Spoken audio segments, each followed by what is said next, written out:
Hello, this will be a channeled message for you, for your highest good, and I trust that it found you at the perfect time. I really appreciate you being here with me in this moment, and as always, I love you so much, and I am so proud of you. We're back. We're back. I'm tapping into the energy of somebody who's freeing themselves right now is what I'm getting. Freeing themselves using knowledge, information, research. The Page of Swords coming out right now. Something about what you're doing might feel a little bit precarious. But you got an idea here. You got a few ideas, a few good ideas here. It's very enlightening, the process that you're moving through right now. You're getting more information about your emotions and your subconscious material and your impulses and the way that you respond to certain triggers. You're getting more information about yourself, really. You might be doing research on certain emotional processes in the body. You might be doing research about the brain or something like that. Yeah, I get the Two of Cups in your masculine energy here in the reverse position. I feel like I'm talking to somebody who's very empathic and is very easily able to pick up on other people's emotions. And right now we're learning how to respond in a different way, how to not take on other people's emotions. We're learning how to notice what we're feeling, allow the energy to flow through us and come back to center so that we can be more effective in our relationships. There might be something that you're working on that actually requires some level of collaboration, or you're just noticing where you'd like to maybe show up as a more expanded version of self within the context of your relationships here. I get the Knight of Swords in reverse in the feminine side of your energy. It's like you're having to temper your enthusiasm and your drive. You know that you've got something that's going to work here.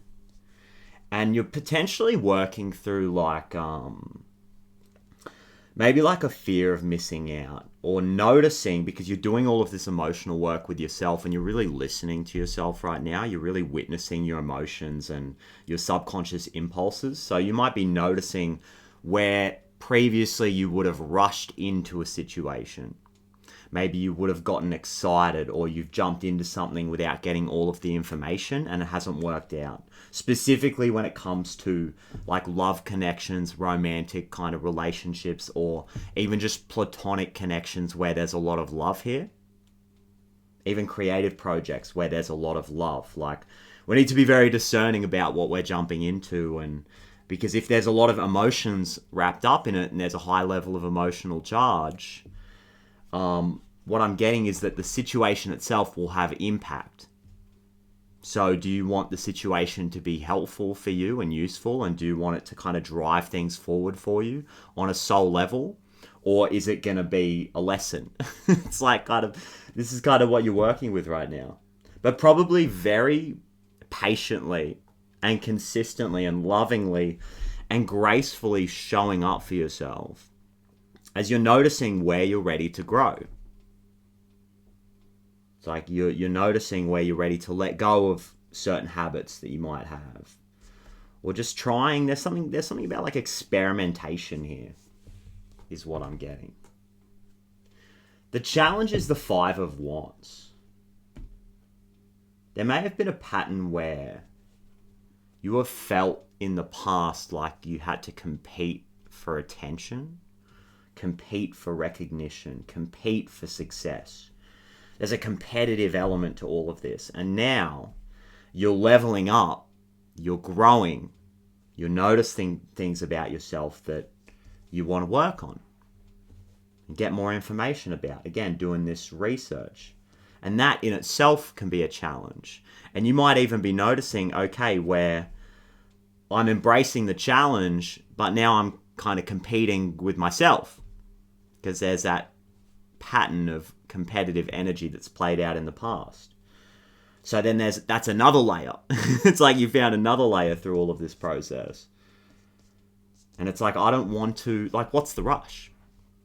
I think is your energy right now. Like, that rushing energy, the drive to push things forward from a place that's mental.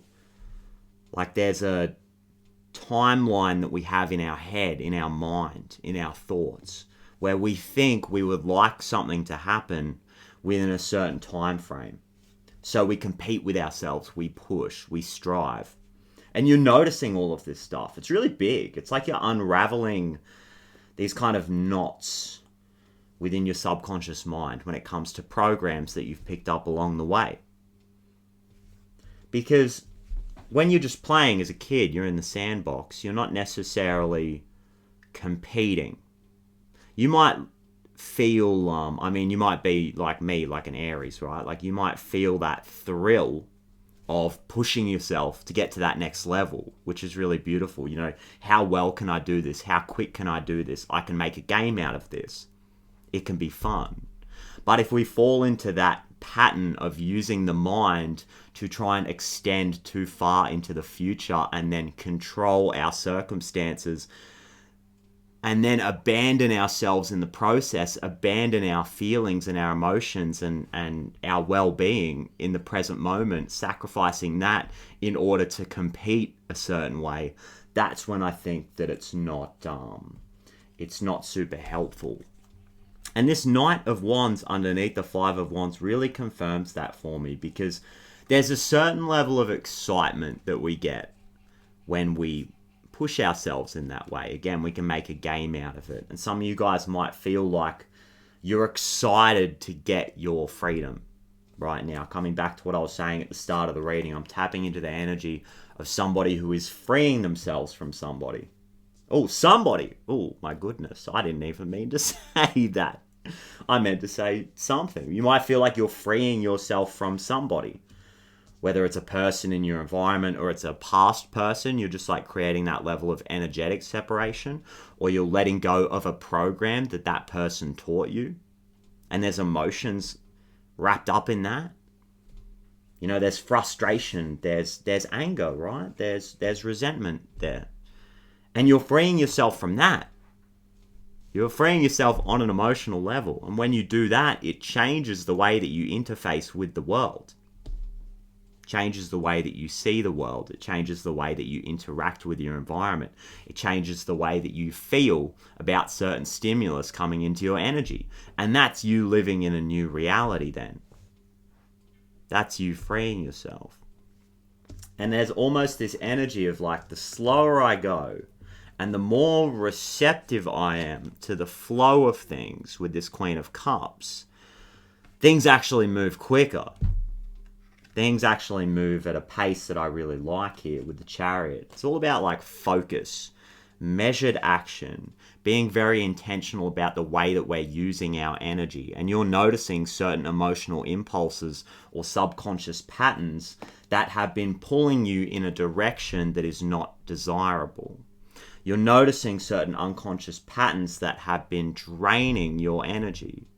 You're noticing certain motivations that you have that are no longer serving your highest good. And I feel like now you're more interested in just going with the flow of life and being receptive to what your intuition is telling you.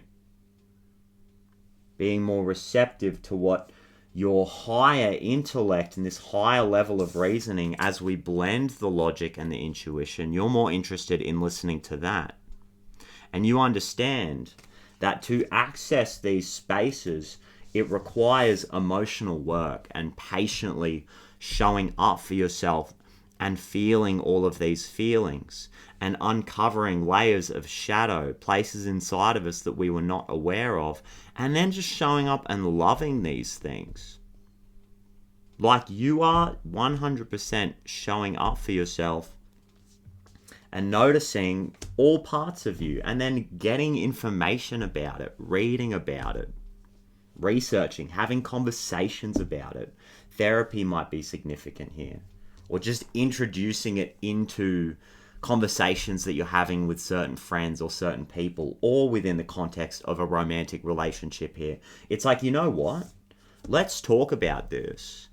Like if I'm in a relationship with somebody and then we're both playing out some kind of pattern and it's emotionally like really challenging and I'm triggering them in this way and then they're triggering me and it just kind of spirals into that place, you're kind of pulling yourself out of that and going, hang on a minute, let's talk about what's happening here. We can both see it, we can both feel it. We're both working to get more information about our patterns and about our shadow. So let's come together. Let's work together on this. Let's work together on this. Let's go. I love that. So if this is happening in a relationship for you, this is so, so beautiful, guys. And this might even just be the relationship that you have with yourself. And you're seeing all parts of you as beautiful. You're seeing all parts of you as worthy of love. And since you're bringing this stuff into compassion, there's no need to run away from it anymore. You know, what we resist persists, and I feel like many of us have been resisting actually feeling these emotions. And you're leveraging yourself by getting more information about it, by doing the research about it. And then you're just showing up in these situations and noticing where maybe in the past something might have triggered your emotions in a certain way, and you're catching yourself. You're observing yourself and you're learning. You're growing. I'm getting it feels a bit precarious right now, but you're going to find yourself on solid ground with this. You're developing like a new sense of energetic stability and identity. You're crafting a new identity as somebody who is emotionally centered and stable and can listen to themselves and really feel that energy flowing through. And there's a balance here between accepting energy in, accepting information in, and then holding up those hands and having those boundaries. It's really interesting because I feel like many of us have been on guard for the longest time, had that nervous system, like that clenching, protecting the heart space, and that's what the emotional impulses were doing. It was protecting the inner child from being hurt again. And now you're so fully stepping into your own power, you're able to be more open and just, it might be reflecting in your body language, the way that you hold yourself when you're out in public, the way that your nervous system feels when you're interacting with people. So you're more fluidly able to move in and out of these states of surrender and then having the boundaries. Like you're becoming very adept in terms of what you're letting into your energy and then when you're kind of rejecting something. You're becoming very skilled at that. This is the way that you're growing. And sometimes it's not about moving things ahead. This is what you're learning here. Like as excited as you might be for what's to come, because you are getting your freedom by doing this process. Like you are freeing yourself.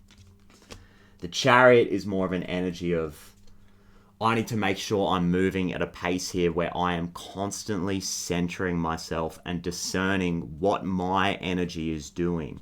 How am I showing up? Are my actions measured? Am I in that state of focus? Am I in the present moment? And when I am connecting with people that are feeding me with positive emotions and I'm having these experiences and I'm playing with the inner child and I'm doing things that I really love and I'm getting all of these beautiful feelings and I'm really maximizing all of these experiences, I'm getting everything that I can out of life. Am I being present with that? Am I squeezing all of the juice that I can out of that present moment? It's totally what I'm getting. And it's a pace thing. It's a speed. There's a speed in which you're moving at right now. And it's like you need rest because you're feeling yourself differently. You're in a new energy. You've got a new sense of boundaries. You've got a new way of moving through the world. And you're really probably noticing, okay, like I'm more tired than I realized. I've grown so much, I've learnt so much, and I'm working with a lot of energy here. I mean, this strength card is like high potency, it's high energy here. So it's like, man, I need to rest. I need to ground my thoughts, ground my mind. I need to integrate all of this information that I'm learning right now. And I know that if I rest and I protect my psychic energy, just create that safe space for myself, I'm actually going to be so much more effective moving forward. I'm going to be able to answer that call. When the call comes to move things forward in a really passionate and excited way, I want to be ready. I want to have those energetic reserves. So again, it's this idea of preparing for something. Preparing for something here. So let's go. I gotta love this. I mean, I do love this. I wholeheartedly love this. There's just an interesting energy about it. It feels very measured and grounded. And it's like, I've got all of this excitement, all of these beautiful feelings in me.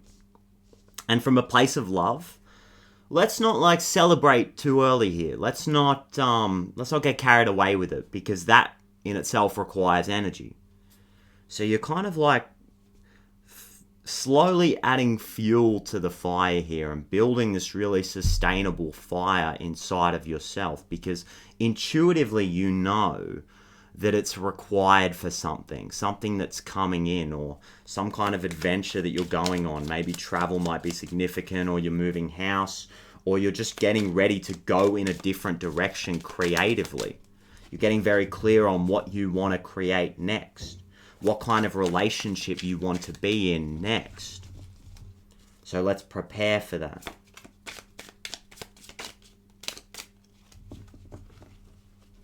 It's just this reoccurring theme of trusting the pause, and trusting, like, sometimes it feels a bit messy in the pause. Like, the energy's not always, like, clean. It's not just, like, trines all day. Like, nice, flowy, clean. Like, you look at the astrology and there's all these weird aspects, like having conversations with each other, and it can get messy.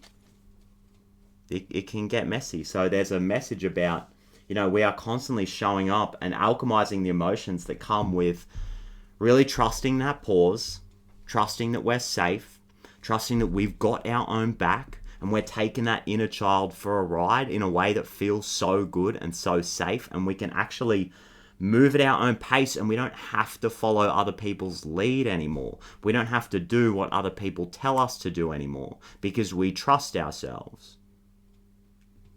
So much wisdom here. And the advice is the ride on into the Jigglypuff, into the Dratini. My goodness.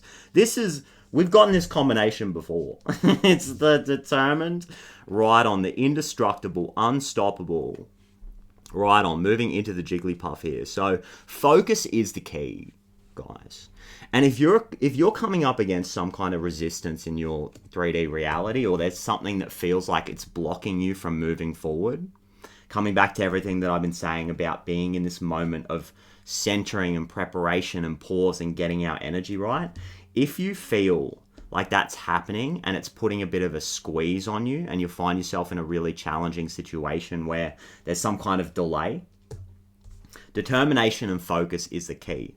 Not in a sense that we're like pushing ourselves and working ourselves too hard in the physical and doing too much. Like, the ride-on is very single-minded. It's like focused on what's in front of it. It's in the present moment. When you're in this energy, you're not thinking necessarily about, okay, where is this going 1 month from now, 3 months from now? Like, it's so in the present moment, and it's so determined to take measured and focused and effective action. High leverage action that really means something and creates an impact. And you can do this with your energy, with your voice. You can intentionally practice kindness in the situations that you find yourself in, where maybe somebody is triggering an emotion. You can come back to center, and so deliberately, and so in a way that is just so determined, you can practice kindness and compassion, and you can let it go, and you can speak with love. You can have compassion for these people that are in a different stage of their soul's journey. They know not what they do, some of these people. And it's working on you. It's helping you build resilience. It's helping you develop patience. It's helping you learn about yourself. Life is feeding you with experiences that are helping you grow right now. And you can very patiently and deliberately, very enthusiastically, use your voice, use your kindness, use the self-care, pamper yourself, get yourself looking good, get yourself feeling good. And you can very intentionally speak from an authentic place. Even when it's challenging, even when it's scary, even when it doesn't feel good, right? When it feels unfamiliar, you can show up for yourself and practice being more authentic, more vulnerable. You can intentionally open yourself up. And then if somebody else wants to try and put you down or make fun of you, you have it inside of yourself to not let that affect you, because you're in control of your own emotions now. It's not about forcing your emotions. It's about noticing that signaling in your body and just being with it and just observing it. And instead of holding on to that emotion and building stories around it and developing some kind of reasoning around the emotion, you can just let it flow through you. And love yourself for feeling that emotion. Like, you can say, it's okay that you're angry about this. It's okay that that person upset you. It's okay that that person triggered you. Or that it's okay that the situation is not moving at the pace that we would like. It's just about allowing these feelings and then expressing them in a healthy way, getting that energy moving in a healthy way. And you let a bit of time pass, and you can start to develop higher reasoning and understanding around it. And there's always reasons for this kind of thing. And that's what the Dratini is speaking about too. It's that energetic flow. It's that Kundalini energy. The advice here is that we can recognize how these situations are actually giving us energetic sovereignty and freedom. Because the dragon is all about that sense of willpower and feeling free to grow into, or grow as our soul's essence, like grow as our authentic version of self, and be on that journey and work in alignment with the divine will by using focus, determination, awareness, this expansive energy, and using our willpower to say, you know what? I'm going to do things in a different way, and I'm going to show up for myself, and I'm going to do this emotional work because I know this is taking me to where I want to go. So this is really beautiful stuff, guys. It's really deep. Keep it up. Keep getting the rest. Keep doing what you're doing, because it's all so positive. And like I was saying, you're getting your freedom here, guys. You're moving different. You look different. You're attracting different people into your reality. You're attracting opportunities to yourself. And you're giving yourself the strength to really step into these opportunities and say yes and take them, even when we don't feel ready, even when we feel like we're still the student, we're still the page, and we're kind of trying to balance our way through life. Guys, you got this. You're doing amazing. I love this. So, with that being said, I might just leave it there. Put a bit of a nice little bow on that. So, thank you so much for sharing this very centered and authentic and open to learning and loving and beautiful and magical and collaborative and connective space with me. Let's go. You guys are attracting so much love into your life right now. Let's go. I'm so excited. And I absolutely cannot wait to do it all again in the next reading. Big love to you guys. Bye-bye.